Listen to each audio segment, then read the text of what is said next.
দোস্ত, meet my girlfriend. এই ভাইয়া, আছেন? ও কিন্তু এখন থেকে তোকে ভাবি। আচ্ছা আচ্ছা ঠিক আছে। চলো বাবু, তোর ভাবি। ওয়ালাইকুম আসসালাম। তোর গার্লফ্রেন্ড? হ্যাঁ। আরে বেটা তুই তো বুঝতে আসছিস না, আমি তোরে বুঝে কই তাইলে তুই বুঝবি, আগে প্যাক প্যাক করতে আসছিস বেটা। আরে মামা, কি অবস্থা? এই যে মিট মাই গার্লফ্রেন্ড। গার্লফ্রেন্ড না? হ্যাঁ, এই যে বাবু আমার বন্ধু, তোর ভাবি কিন্তু। হ্যাঁ আচ্ছা থাকতেলে। ঠিক আছে, যা প্রেম করে আইতাছিস যা। হ্যাঁ মামা, দাঁড়া, কই যাইতেছিস? আমি তো এই যে সামনে। এই যে দেখ, তোর ভাবি, আমার নতুন গার্লফ্রেন্ড।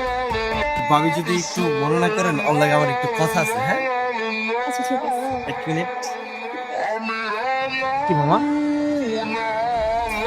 তুই আগে আমার নাটক করস তুই আমার লগে, জানো যে আমি সিঙ্গেল, ডাক দেই মামা এরা ভাবি, এরা ভাবি, এরা ভাবি, সব যদি ভাবি হয় তাহলে বউই বকুন্ডা।